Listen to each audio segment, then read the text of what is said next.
الله وحده لا شريك له وأشهد أن محمدا عبده ورسوله لا نبي بعده أما بعد. Segala puja puji bagi Allah Tuhan semesta alam. Salawat dan salam bagi Rasul mulia Nabi Muhammad sallallahu alaihi wasallam. Bapak-bapak dan ibu-ibu jamaah salat maghrib yang dimuliakan oleh Allah Subhanahu wa taala. Alhamdulillah, puji syukur kehadiran Allah Subhanahu wa taala. Pada malam ini kita semuanya dalam keadaan sehat walafiat. Semoga Allah Subhanahu wa taala memberikan berkah di dalam hidup kita, diluaskan rezeki kita, dipanjangkan umur, ditambahkan keimanan dan ketakwaan, dibaikkan keluarga kita sehingga menjadi keluarga yang sakinah mawaddah warahmah. Dibaguskan anak keturunan kita, semoga menjadi anak keturunan yang soleh dan solehah. Dan kelak pada masanya ketika Allah Subhanahu wa taala mewafatkan kita, semoga kita diwafatkan semuanya dalam keadaan husnul khatimah. Pada hari kiamat semoga Allah kumpulkan kita dengan kalangan para nabi, para siddiq, para syuhada dan orang-orang yang saleh. Untuk semua hajat dan keinginan kita yang baik agar dikabulkan oleh Allah baik dunia maupun akhirat. Al-Fatihah.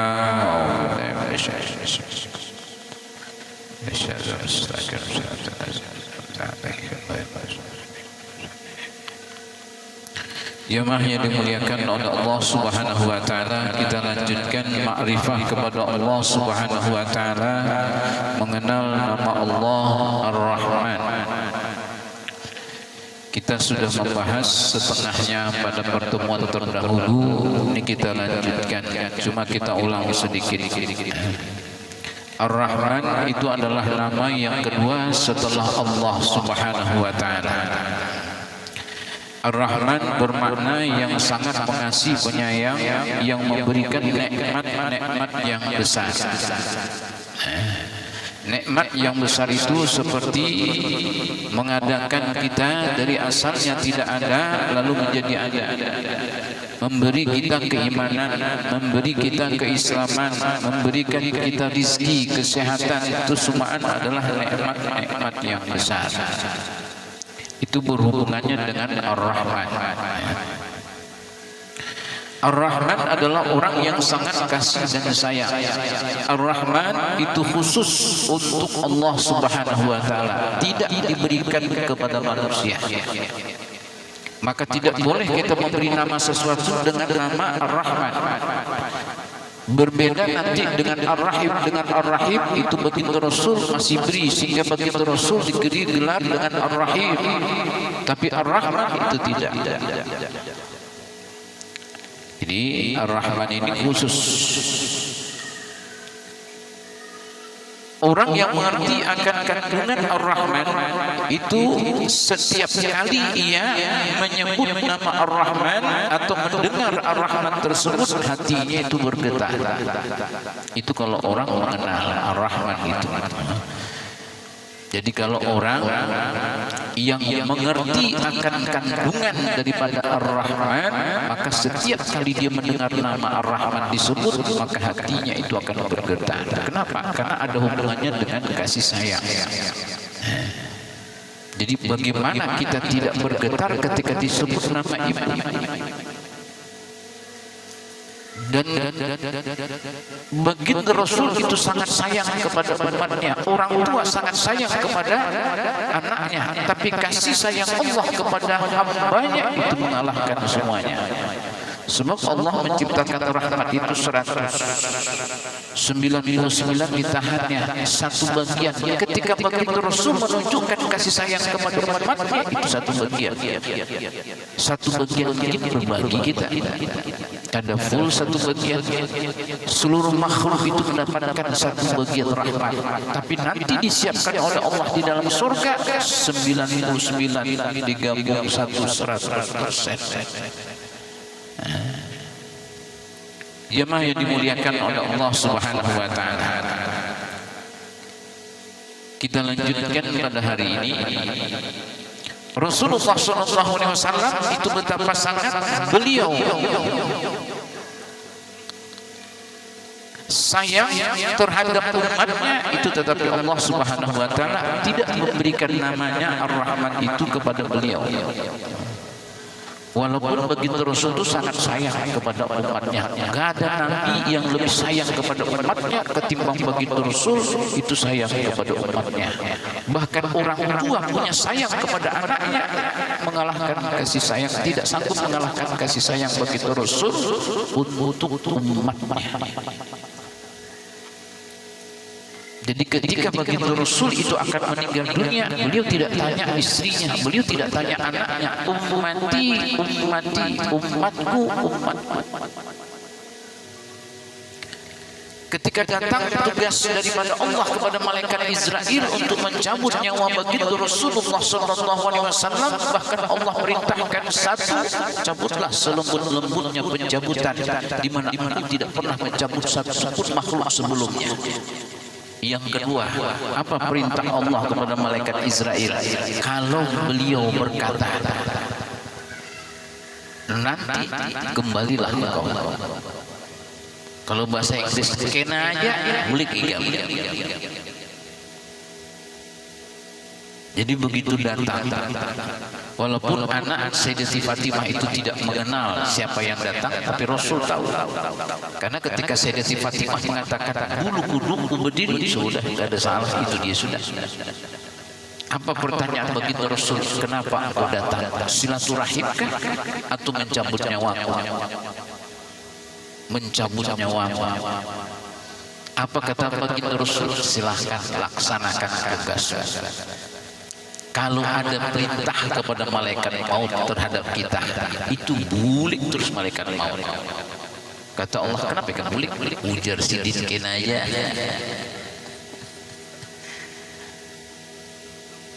Begitu Rasulullah SAW, silahkan. Apa yang ditanya? Malaikat mana? Jibril. Karena begitu datang malaikat Israel, Jibril tidak ada bersamanya, menunggu engkau di pintu langit dunia yang pertama. Belum selesai, Jibril sudah ada di sisinya. Apa pertanyaan begitu Rasul? Aku ingin mendengarkan kabar. Kabar apa yang kau dengarkan? Sampai 3 kali malaikat Jibril berkata, pertama, pintu langit semuanya dibuka. Yang pertama, pintu sorga dibuka untuk menyambut. Pintu langit ini dibuka semuanya. Malaikat berbaris untuk menyambut ruhmu yang mulia. Itu kan luar biasa kabarnya itu. Bila kita disambut oleh malaikat, pintu langit dibuka semuanya, malaikat berbaris. Ternyata itu tidak menggembirakan begitu Rasul. Yang lain, apa yang lain? Semua pintu sorga dibuka, semua bidadari berbaris untuk menyambut ruhmu yang mulia. Dan air-air sungai pun di dalam sorga mulai mengalir, wahai baginda, wahai Nabi yang mulia. Itu pun tidak mengembirakan, tidak menggembirakan begitu Rasul. Sampai perkataan terakhir, wahai baginda Rasul, Allah mengirim salam kepada engkau dan mengatakan tidak ada satupun umat yang bisa masuk surga sebelum umatmu masuk surga. Itu saja yang ingin didengar di akhir hayatnya sebelum malaikat maut melaksanakan tugas untuk mencabut nyawanya. Apakah beliau tanya yang lain? Apakah beliau tidak senang dengan kabar bagaimana Allah memperlakukan beliau itu senang? Bagaimana surga dibuka, bidadari siap berbaris, semua pintu-pintu surga dibuka, air mulai mengalir. Siapa yang tidak senang? Tapi menggembirakan begitu Rasul tidak. Kecuali setelah kabar tidak ada umat satupun boleh masuk surga kecuali umat. tapi tidak sanggup mengalahkan kasih sayang Allah kepada hambanya. Padahal bagi Rasul itu kasih sayang luar biasa. Bahkan beliau tidak berpikir dirinya, istrinya, anaknya, tapi umat. Jemaah yang dimuliakan oleh Allah Subhanahu wa taala. Juga Allah Subhanahu wa taala tidak memberikan namanya Ar-Rahman ini kepada siapapun.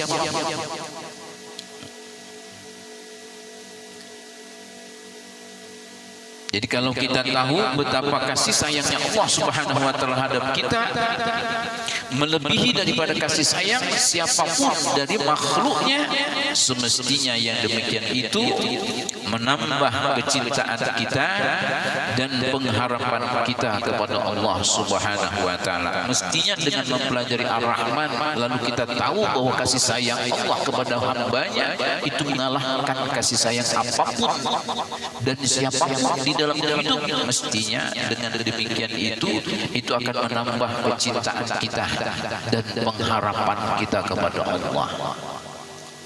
Jadi setelah kita beramal berharap kepada Allah, kita berbuat dosa pun kita tetap berharap kepada Allah. Jangan berputus harap kepada Allah.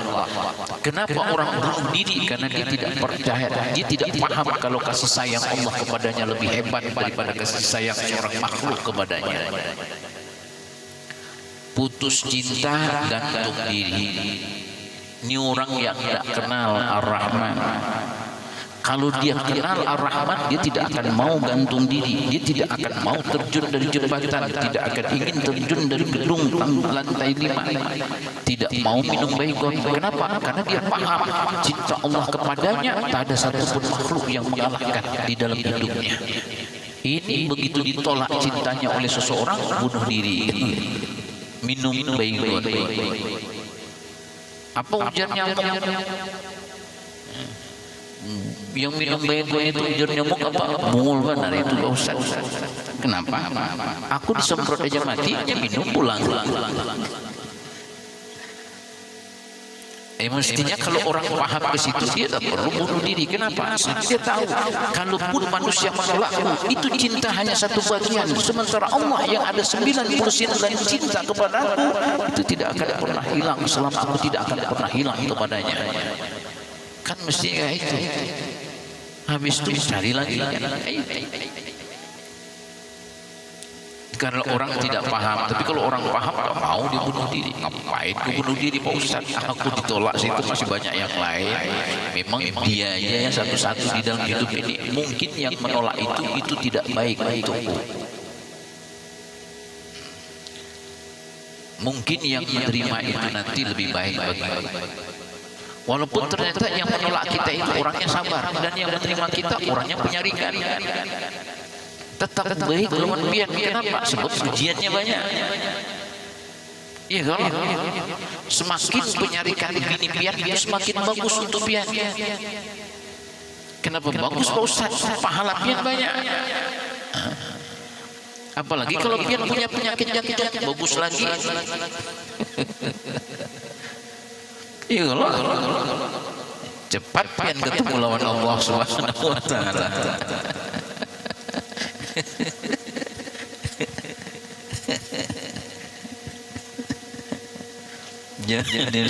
Jemaah yang dimuliakan oleh Allah Subhanahu wa taala. Dan setelah kita mengetahui kandungan makna Ar-Rahman ini, berarti kita sudah dapat bagian daripada makrifah tentang Ar-Rahman, walaupun hanya secara ilmiah. Jadi yang penting kita tahu dulu makna Ar-Rahman itu apa. Kita tahu. Setelah kita tahu, kita sudah mendapatkan bagian daripada makna Ar-Rahman ini. Berarti kita sudah dapat bagian daripada makrifah tentang Ar-Rahman, walaupun hanya sebatas ilmiah. Kemudian kita itu bukan hanya tahu arti Ar-Rahman, namun hendaklah lebih daripada sekedar itu, yaitu kita wujudkan di dalam kehidupan kita sifat kasih sayang Ar-Rahman. Jadi kita praktekkan di dalam rumah tangga, jiran, dan di dalam bergaul dengan masyarakat. Jadi kita praktekkan sehingga kita benar-benar menjadi Abdurrahman. Kenapa menjadi Abdurrahman? Sebab kita bukan hanya tahu daripada Ar-Rahman itu, tapi kita praktekkan kasih sayang itu, kita praktekkan di dalam hidup. Kalau kita memahami bahwa Allah itu punya sifat kasih sayang, maka karena kita ingin menjadi hamba yang memiliki kasih sayang, hamba daripada yang pengasih dan penyayang, ya harus punya sifat kasih sayang. Kayak apa Allah punya sifat kasih sayang, kita tidak mempraktekkan. Padahal kita tahu, kita sudah makrifah, tapi kita tidak mengamalkan. Jadi bukan hanya sekedar batas tahu saja bahwa Allah itu Maha Pengasih dan Penyayang, tapi kita harus menjadi bagian daripada kasih sayang ini, menjadi bagian daripada Ar-Rahman ini. Supaya kita menjadi bagian daripada Ar-Rahman, ya praktekkanlah sifat kasih sayang itu di dalam rumah tangga kita. Kalau ibu ngomel-ngomel, ya jangan keras-keras. Jangan sering-sering juga, sekedarnya aja. Bahasa Inggris itu nyicip aja. Dan habis ngomel selesai. Jangan kayak main sepak bola, pakai perpanjangan waktu ulang. Jadi namanya orang marah itu perlu ditolak juga. Ya marahlah, cuma sekedarnya saja. Kita begitu juga. Kalau memang kita punya sifat kasih sayang, maka tunjukkanlah sifat kasih sayang itu kepada orang-orang yang ada di rumah kita. Kita punya istri, begitu tahu tanggal ulang tahunnya, ya tukarlah sedikit. Tukarlah sedikit mihun. Tapi jangan mihun terus. Sekali-kali tukar yang kuning, begitu duit lebih tukar yang kuning. Yang kuning itu apa Pak Ustaz? Masa pian harus diajari juga yang kuning-kuning itu. Yang disenangi bini-bini itu kan yang kuning-kuning itu. Ya biar setengah gram lah, 1 gram lah. Iya kalau ulang tahunnya masa mihun terus sekali-sekali naik tingkat kuning walaupun segram, itu kasih sayang kita. Jadi begitu Rasul itu punya sifat kasih sayang, dan beliau tunjukkan kepada istrinya. Beliau panggilan istrinya apa? Ya Muhammairah, wahai pipi yang kemerah-merahan. Karena istrinya pipinya merah-merahan. Kita ini kadang-kadang panggilan lawan bini jujur Bang. Iya Dut, sini Dut. Bininya gendut dipanggil Dut. Ya, Nek sini Nek. Jangan juga pian panggil bini itu Nek, dikira nenek-nenek lampir mana kan. Panggillah sedikit ding. Kalau ding itu masih masuk pian, walaupun usia pian 60 masih masuk ding. Yang beb kada masuk sama sekali. Umur 65 beb sini beb. Kasihan anak muda remaja itu. Kalah saingan lawan pian. Nah itu tunjukkan kasih sayang di rumah tangga kita, terhadap anak kita, terhadap teman kita, keluarga kita. Tunjukkan sifat kasih sayang. Kalau kita memang memahami Ar-Rahman, maka bukan hanya sekedar paham, dipraktikkan di dalam kehidupan. Wujudkan kasih sayang ini ada di dalam kehidupan kita. Baik dalam bentuk tutur kata, baik dalam bentuk perbuatan, tunjukkan sifat kasih sayang itu. Dan ternyata kalaupun kita marah dengan menggunakan sifat kasih sayang, itu berbeda dengan kita marah menggunakan emosi. Orang yang marah menggunakan emosi, bagaimanapun dia marah dan bagusnya marah, tetap bagus juga.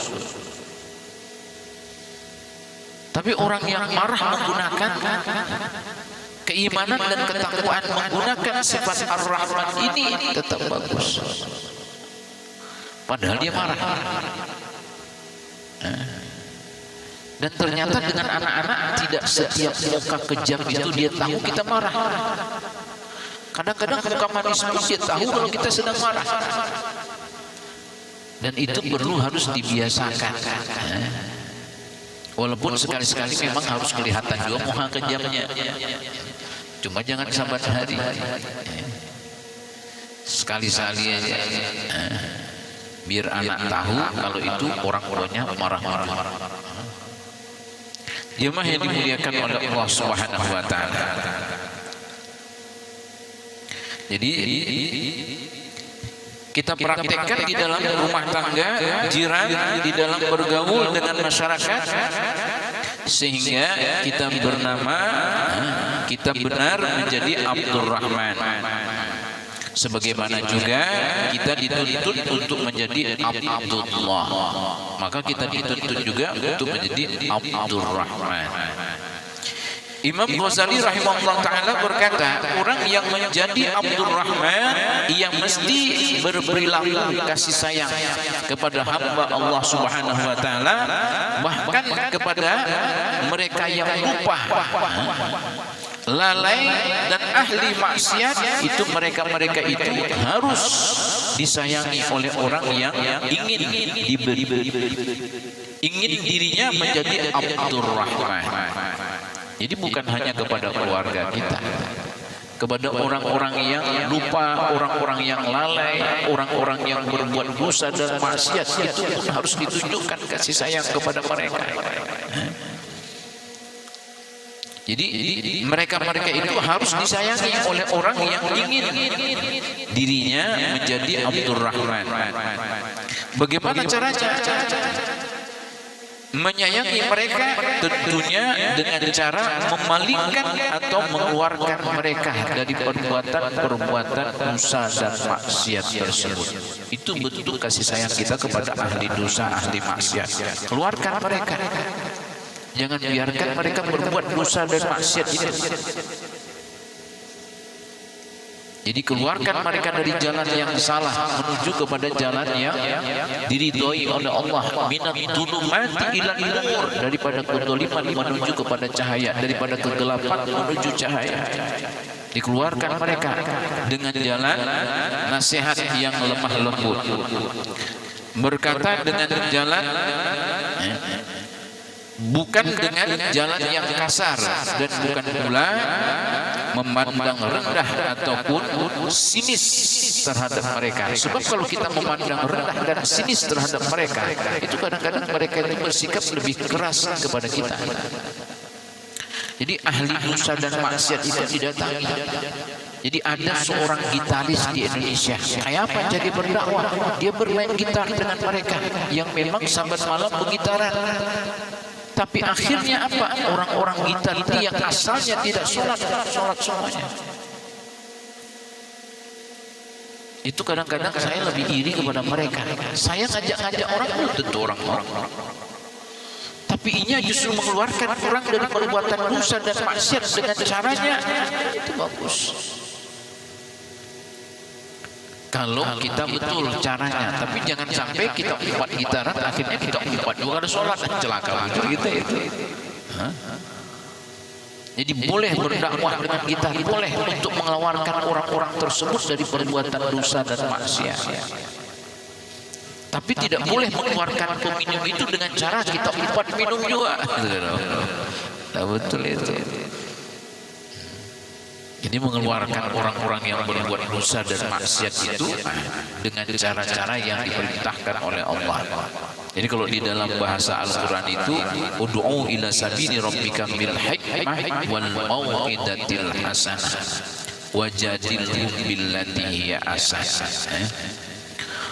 Orang yang sudah mendapatkan titel Abdurrahman, siapapun hamba Allah Subhanahu wa taala tetap dikasihi dan disayangi dengan cara yang diajarkan oleh Rasulullah sallallahu alaihi wasallam. Menyayangi dan mengasihi orang-orang yang jahat itu memang disuruh, akan tetapi menyayangi mereka tentulah dengan berusaha untuk menjauhkan mereka daripada kesalahan-kesalahan yang mereka lakukan. Berusaha sedikit demi sedikit itu mengajak mereka ke jalan yang benar. Jadi kalau kita mengajak orang yang berbuat dosa dan maksiat itu, kadang-kadang kita sembarangan, kadang-kadang kita sekaligus, dan kadang-kadang juga dengan cara yang kasar. Datang dengan orang bergitaran, buat ikan ini masih bergitar jam sekian, azan berkumandang, kupatahkan gitar. Ujur buahnya patah leher kamu tuh. Ada kau cara-cara yang baik. Jemaah yang dimuliakan oleh Allah Subhanahu wa taala. Jadi kita mengeluarkan orang-orang yang seperti itu, kita keluarkan dari cara yang baik. Kadang-kadang orang yang berbuat dosa dan maksiat itu Pak, itu penjahat, itu preman, ada kerinduan di dalam hatinya untuk sujud kepada Tuhan. Sebab setiap manusia Allah beri dua hal di dalam dirinya, fa'alhamaha fujuraha wa taqwaha. Jangan lupa setiap makhluk itu ada diberikan dua potensi oleh Allah. Satu potensi dia untuk berbuat jahat, satu potensi untuk dia berbuat baik. Tapi ketika dia berbuat jahat dan berbuat baik, itulah yang dia lakukannya, dan itulah yang Allah berikan kepadanya ilham untuk melakukan hal demikian. Jadi kalau dia berusaha untuk terus pada jalan yang lurus, maka potensi yang baik itu akan muncul terus. Tapi kalau dia terus bergelimpangan dengan dosa dan maksiat, maka dia sedang menanam potensi yang buruk di dalam dirinya. Maka setiap orang yang buruk pasti ada sisi baik di dalamnya. Setiap orang yang baik juga seperti itu, ada sisi yang buruk. Cuma tergantung kita. Makanya innalladzina qalu rabbuna Allah, orang yang berkata Tuhan kami adalah Allah, dengan apa yang diucapkannya, apa yang dilakukannya. Kan iman itu tasdiqun bil qalbi, dia yakin dengan hati, wa iqrarun bil lisan, diucapkan dengan lisan, wa amalun bil arkan, dan diamalkan dengan seluruh anggota tubuhnya. Gak bisa iman aku beriman kepada Allah dipanggil azan salat kena datang, berarti tidak benar imannya. Kenapa? Karena tidak dibuktikan dengan amal perbuatan, dengan anggota tubuhnya. Maka orang yang seperti ini setelah dia berkata iman lalu istiqomah terus menerus melakukan kebaikan, ini yang di akhir hayatnya tatanazzalu alaihimul malaikah, malaikat itu akan turun kepadanya. Untuk apa malaikat itu turun? Cuma ngasih tahu aja, Allah takhafu wa la tahzan. Kau jangan takut dengan kematian, kau jangan sedih dengan kematian. Wa abshiru bil jannati allati kuntum tu'adun, maka gembiralah dengan surga yang dijanjikan oleh Allah untukmu. Makanya orang begitu sakratul maut ada yang senyum. Kenapa senyum? Dia lihat surga. Bagaimana tidak senyum? Ada orang waktu sakratul maut dia sedih. Kenapa sedih? Cemberut, menjelek biji matanya. Kenapa terbelalak biji matanya? Kenapa kena terbelalak? Kelihatan neraka. Maka muncullah hadis, siapa yang senang bertemu dengan Allah, Allah pun senang untuk bertemu dengannya. Dan siapa yang benci ketemu dengan Allah, maka Allah pun benci untuk ketemu dengannya. Tidaklah orang senang ketika melihat surga untuk bertemu dengan Allah. Pada saat dia melihat surga, saat itulah dia paling rindu untuk bertemu dengan Allah. Makanya orang baik itu kalau dia meninggal segera menyelenggarakan jenazah itu kan segera. Kenapa? Kalau orang baik kita menghalangi kebaikannya, kalau dia orang buruk kita memikul keburukannya di atas pundak kita. Makanya orang baik itu dia ingin cepat ketemu dengan Allah. Kenapa? Surga diperlihatkan. Wa absyiru bil jannati allati kuntum tu'adun. Nahnu awliya'ukum fil hayatid dunya wal akhirah. Kami yang menolong engkau dunia dan akhirat. Ini juga waktu sakratul maut. Itu iblis kan membawa minuman kepada orang yang sakratul maut. Kenapa? Karena sakratul maut itu sehaus-hausnya orang. Tapi orang yang beriman dan istiqomah itu kan malaikat di sampingnya. Nahnu awliya'ukum fil hayatid dunya wal akhirah. Kami yang menolong engkau dunia dan akhirat. Datang tuh iblis bawa minuman. Apa kata malaikat di sampingnya? Selangkah lagi ke melangkah iblis, tampar kamu. Bukanya ujar iblis, daripada aku kada dapat memberikan minum lamaninya, mending ku minum seorang aja sudah. Bukanya iblis. Kerana makanya orang yang imannya bagus lalu istiqomah, dia tahu Ar-Rahman ini lalu dia praktekkan terus menerus Ar-Rahman, sifat kasih sayang di dalam hidupnya, maka dia nanti waktu meninggal turun malaikat menghiburnya. Padahal sakratul maut itu adalah peristiwa yang sangat luar biasa di dalam kita. Peristiwa yang sangat menakutkan. Pian pernah hampir kesurupan. Pernah hampir kesurupan? Belum. Coba aja. Itu orang yang hampir kesurupan, dadanya, jantungnya itu berdetaknya kencang luar biasa. Itu rasanya dunia itu sudah tidak ada lagi, mulai gelap. Itu jantungnya nggak kayak biasa. Orang yang kalau mau sakratul maut itu, apalagi orang yang mau sakratul maut mau kesurupan aja kayak gitu modelnya, apalagi mau sakratul maut. Tapi ketika datang malaikat di sisinya, tenang rumah. Justru dia paling suka waktu sakratul maut itu. Jemaah yang dimuliakan oleh Allah Subhanahu wa taala. Mengapa harus demikian? Memang orang-orang yang demikian itu dia bisa sekaligus dirubah. Jadi orang-orang yang berbuat dosa dan maksiat itu kalau kita merubah sekaligus pelan-pelan. Orang-orang berbuat dosa dan maksiat karena kawabian merubah sekaligus buat nikah di masjid. Lalu buahnya nunduk ke rumah masjid. Karena kawaknya pelan. Makanya kita jerang. Begitu azan tinggal di dalam buah nikah, aku tak sholat dulu. Karena dia ngomong apa-apa. Karena berikutnya apa? Tinggallah buat nikah, aku tak salat. Kalau buat nikah tak empat. Karena berikutnya azan sudah. Ayo kita sholat dulu. Karena kita lanjutkan pulang. Nah itu ada kawannya berlangsung. Kenapa Pak Ustaz tidak berdakwah dengan orang-orang yang gitu? Kita kan ngomongin begitu kayak apa? Benar-benar was itu. Ujar-ujarnya Pak Ustaz kalau sampai gitar sakit telingaku, beli ke jurusan itu. Ada sukses kita itu. Nah itu. Jemaah yang dimuliakan oleh Allah Subhanahu wa taala. Akan tetapi dengan sebab kita menemani mereka sambil untuk menasihati dengan santun, insya Allah Subhanahu wa taala kita akan bisa membawa mereka ke jalan yang benar. Dan kalau kita sudah bisa kasih sayang itu mampu tidak berlaku kasar, berarti kita sudah mendapatkan bagian daripada nama Allah Subhanahu wa taala Ar-Rahman. Kenapa? Kita sudah bisa menunjukkan sifat kasih sayang. Kalau kita ingin disebut Abdur Rahman, hamba yang memiliki sifat kasih sayang, tidak akan bisa kita disebut Abdur Rahman kalau masih kita melihat orang yang berbuat dosa dan maksiat, kita diam aja, santai aja. Bukan urusan Pak Ustaz, kamu masuk neraka sorangan. Itu berarti tidak punya sifat kasih sayang. Tapi orang yang memiliki sifat kasih sayang, dia tidak ingin temannya itu celaka.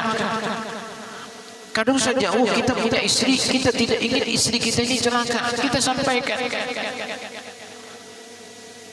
Walaupun menasihati istri itu, istri kita seorang itu lebih berat daripada menasihati istri orang. Menasihati istri kita seorang itu lebih berat daripada menasihati istri orang. Namun istri orang nanti di belakang istri orang. Jadi kadang-kadang lebih gampang kita menasihati istri orang atau menasihati orang lain daripada kita menasihati keluarga kita seorang. Maka kita tidak bisa juga mengatakan ikam ini berdakwah, karena ikam urus bini ikam urus duluan kalau usah berdakwah. Salah orang kayak itu. Nabi Nuh, apakah anaknya taat? Apakah bininya taat? Apakah Allah menyuruh? Nabi Nuh baru usah berdakwah, anak sudah beres. Kalau ada orang mengatakan demikian, ikam baru usah berdakwah, anak ikam aja sudah beres, bini aja kita sudah beres, berarti dia tidak paham dengan Ar-Rahman. Kalau dia paham dengan Ar-Rahman, dia tidak akan bicara demikian. Kenapa? Karena dia tahu Nabi Nuh aja istrinya enggak taat, anaknya enggak taat, apakah salah nabinya? Enggak, salah anak lawan bininya, karena ada salah nabinya. Jemaah yang dimuliakan oleh Allah Subhanahu wa taala.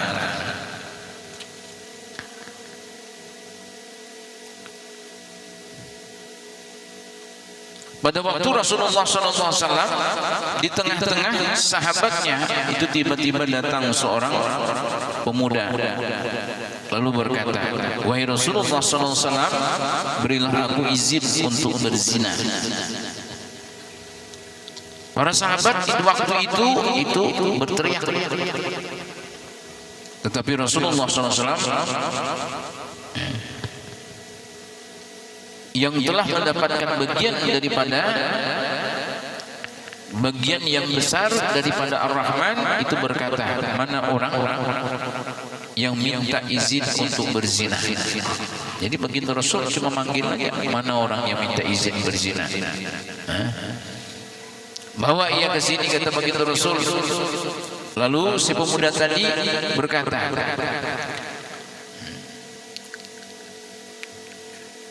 pemuda tersebut mendekat, kemudian Rasulullah SAW berkata, apakah engkau meminta izin untuk berzina? Pemuda tadi menjawab, benar ya Rasulullah SAW. Lalu Rasulullah SAW berkata lagi kepada pemuda tadi, wahai fulan, maukah engkau seandainya ibu engkau dizinahi oleh orang, atau anak perempuan engkau, atau saudara engkau yang perempuan, maukah dizinahi oleh orang? Si pemuda itu menjawab, pasti aku tidak mau wahai Rasulullah SAW. Lalu Rasulullah SAW berkata, wahai fulan, demikian juga orang yang lain tidak mau juga ibunya, anaknya, atau saudara perempuannya itu dizinahi. Kemudian Rasulullah SAW mendoakan pemuda tadi seraya memegang dadanya. Begitu Rasulullah itu, karena juga memarahi para sahabat sudah berteriak, Rasul kata begitu Rasul, mana orang yang mengatakan ingin berzina minta izin berzina tadi, bozini orangnya. Lalu pemuda tersebut datang, kata begitu Rasul, engkaukah yang minta izin untuk berzina? Iya wahai begitu Rasul, aku yang minta izin untuk berzina. Kata begitu Rasul, maukah ibumu, maukah anakmu, saudara perempuanmu dizinai oleh orang? Kata pemuda itu, tentu aku tidak ingin wahai begitu Rasul. Kalau engkau tidak ingin anak ibumu dan saudara perempuanmu dizinai oleh orang lain, maka begitu juga orang lain tidak ingin agar ibunya, anak perempuannya, saudara perempuannya engkau zinai. Sebab engkau pun tidak mau. Begitu cara begitu Rasulullah. Setelah itu cukup tak? Beliau doakan sambil memegang dada pemuda tersebut. Beliau pegang hatinya, berarti di sebelah kiri itu. Jadi didoakan oleh begitu Rasulullah SAW.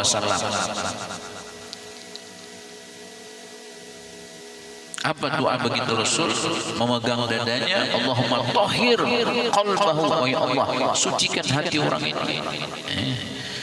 Waghfir dzanbahu, ampunkan dosanya. Wa hassin farjahu, dan baguskan kemaluannya. Doa begitu Rasul.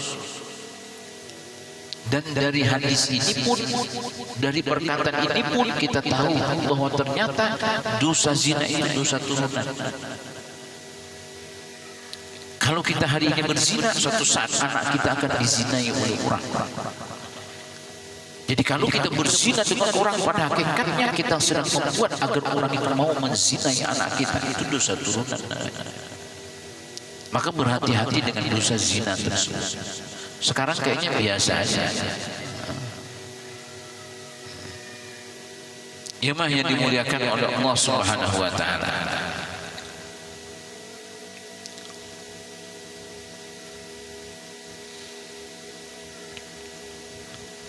Akhirnya pemuda tadi berkata, tidak ada perbuatan yang sangat aku benci selain pada melakukan zina. Demikianlah cara Rasulullah SAW mendidik manusia yang suka berzina.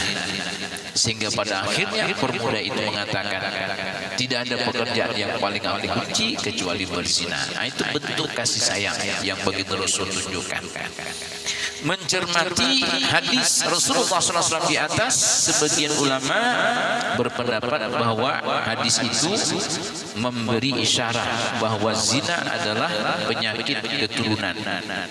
Dengan pengertian apabila seseorang melakukan zina, nanti ada di antara anaknya ataupun anak cucunya itu yang melakukan zina. Itulah hukuman di dunia bagi orang yang melakukan zina. Itu di dunia, belum di akhirat. Dari pencerahan di atas, dari pembicaraan di atas itu dapat disimpulkan kalau kita sudah memahami kandungan daripada nama Ar-Rahman,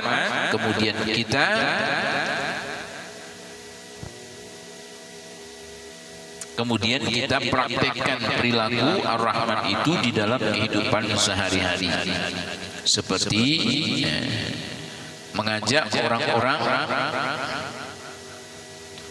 fasik dan ahli maksiat dengan meniru cara yang diajarkan oleh Rasulullah SAW. Apabila sudah demikian, maka kita telah mendapatkan bagian daripada nama Allah Subhanahu wa taala Rahman, atau menjadi Abdur Rahman, hamba Allah yang penyayang. Jemaah yang dimuliakan oleh Allah Subhanahu wa taala, itu penjelasan daripada asma Allah yang kedua, yaitu Ar-Rahman. Yang pertama Allah, yang kedua Ar-Rahman. Rahman berhubungan dengan nikmat-nikmat yang besar, nikmat iman, nikmat Islam, nikmat diadakannya kita dari asalnya tidak ada, itu termasuk nikmat yang besar. Dan kalau kita memahami, sudah mengetahui makna daripada Ar-Rahman, kemudian tidak cukup hanya mengetahui makna, tapi berusahalah untuk menjadikan Ar-Rahman itu menjadi bagian akhlak kita di dalam kehidupan. Kan perintahnya berakhlaklah dengan akhlak Asmaul Husna. Dan orang yang akhlaknya 100% adalah akhlak Asmaul Husna, itu begitu Rasul. Maka kalau kita ingin laqad kana lakum fi rasulillahi uswatun hasanah, itu praktekkan asma Allah ini, kita praktekkan satu-satu. Fokus kita. Disuruh tunjukkan Ar-Rahman, ya tunjukkan Ar-Rahman, sifat kasih sayang. Dan kasih sayang itu tidak boleh pilih-pilih, sebab Allah tidak pernah memilih kasih sayangnya. Orang yang berbuat dosa dikasih rahmatnya, orang yang berbuat soleh dikasih juga rahmatnya. Maka kita kalau memahami sifat daripada Ar-Rahman ini, makna daripada Ar-Rahman ini, asma Allah yang kedua ini, maka mestinya kita pun demikian, karena boleh pilih-pilih. Kita ini kan kebanyakan masih milih-milih. Itu nomor tetangga kita baik-baik, karena bapak kirim aja, yang sebelahnya itu kalau saya akan kirim, kalau saya akan kasih, pelit orangnya itu. Kan berarti kada sama lawan Allah. Allah kada pilih-pilih. Kalau kita ingin mendapatkan bagian daripada Ar-Rahman, kada boleh pilih-pilih. Orang baik kita beri, orang tidak baik kita beri. Orang yang baik tetap kita nasihati, orang yang tidak baik tetap kita nasihati. Cuma caranya yang penting dengan cara yang baik. Begitu Rasul, la yaqulu wa la yaf'alu illa ma'rufan. Rasulullah tidak mengatakan dan tidak melakukan kecuali yang ma'ruf. Apa bedanya yang baik dengan yang ma'ruf? Beda. Yang baik belum tentu ma'ruf, tapi yang ma'ruf maksud masih baik. Itu bedanya, kan lain itu. Dan begitu Rasul tidak pernah berbicara dan tidak pernah berbuat kecuali yang ma'ruf. Artinya apa? Beliau sudah ukur, bukan hanya baik untuk beliau, tapi juga untuk orang lain. Itu namanya ma'ruf. Contoh, baca Quran itu baik kan? Baik. Cuma baca Quran jam 2 malam, baiklah. Baik, baca Quran itu cuma kadang ma'ruf. Kadang ma'ruf kenapa? Mengganggu tetangga sebelah. Maka tetangga sebelah jantungan tulang. Maka suara kita ganal pulang, cempreng pulang, tersiksa ini. Jadi kalau kita ingin melakukan sesuatu, lakukan yang ma'ruf. Artinya apa? Orang-orang kita bukan hanya baik untuk kita, tapi juga baik untuk orang. Itu namanya ma'ruf. Sebab kadang-kadang yang baik itu belum tentu ma'ruf. Aku kan maksudnya baik, iya, maksudmu baik, tapi tidak ma'ruf. Karena bagimu baik, tapi bagi orang lain belum tentu baik. Contoh kita sholat, suaranya ganal pulang. Allahu Akbar, Bismillahirrahmanirrahim, Alhamdulillah. Kasihan teman di sebelah sana, terputal-putal baca di sini. Kenapa? Setengah membaca, setengah kena pengaruh suara dari mulut kita. Nah, itu kan kada ma'ruf namanya. Makanya begitu Rasul tidak berbuat dan tidak berbicara kecuali pembicaraan dan perbuatannya itu adalah ma'ruf. Itu begitu Rasul. Kenapa? Orang yang memahami bagian daripada orang yang sudah mendapatkan bagian daripada Ar-Rahman, nama Allah yang kedua Ar-Rahman. Itu bukan hanya dapat bagian, bukan hanya paham, tapi mempraktekkan Ar-Rahman itu sudah di dalam kehidupan. Makanya kita praktekkan. Kalau kita ingin menjadi Abdul Rahman, kayak apa caranya? Ya bagilah dengan orang, kalau usah peduli. Ya baikkah lawan kita, tidak baikkah kita, beri aja. Baikkahnya, kada baikkahnya, undang aja. Tapi nanti mau ustadznya kada pernah undang, kada usah pikirkan, terserah aja ikam undang kah, kada undang kah, kada urus. Pokoknya aku ada undang ikam. Kayak itu aja. Apa Ustaz, aku senyumnya kada pernah senyum, terserah aja, bibir ikam juga, terserah aku senyum, pokoknya aku setiap ketemu lawan ikam aku senyumi ikam, terserah aja ikam buang muka ketemu aku, terserah aja, mau ikam yang buang itu, apa yang kita repot, pokoknya biar ketemu orang assalamualaikum senyum, titik, tidak pernah dibalas Ustaz, tidak pernah senyum Pak Ustaz, kada urus. Pokoknya aku disuruh berbuat baik, ikam terserah. Sebab surga dan neraka jangan ditentukan orang. Kalau orang masuk surga, kita empat masuk surga. Orang masuk neraka, kita empat masuk neraka. Artinya apa? Kalau kita berbuat baik, orang berbuat baik, kita buat baik. Tapi kalau ada orang berbuat buruk, kita balas. Itu artinya apa? Orang masuk neraka, kita empat masuk neraka juga. Mestinya jangan kayak gitu. Aku ikam terserah, ikam berbuat baik kah, kada baik kah, kada urus. Pokoknya kalau ikam berbuat baik, aku balas lebih baik. Tapi kalau ikam berbuat buruk, aku tidak akan terpengaruh dengan perbuatan ikam. Perbuatan buruk ikam, tapi aku tetap akan berbuat dengan perbuatan yang baik. Aku tidak urus perbuatan buruk ikam. Kata kita berbuat bukan untuk dirinya, tapi untuk Allah. Kalau kita berbuat untuk Allah, kenapa harus ada yang buruk? Sementara Allah Ar-Rahman tidak pernah berbuat yang buruk. Adakah orang yang tidak sholat lalu tidak diberi rezeki oleh Allah di dalam hidup? Ada. Dia sholatkah, tidak sholatkah, tetap Allah beri rezeki. Artinya apa? Di dalam hidup kalau kita mendapatkan bagian Ar-Rahman, kau berbuat baik atau tidak, aku tetap akan berbuat baik kepada dirimu, sebab aku adalah orang Abdur Rahman. Al-Fatihah.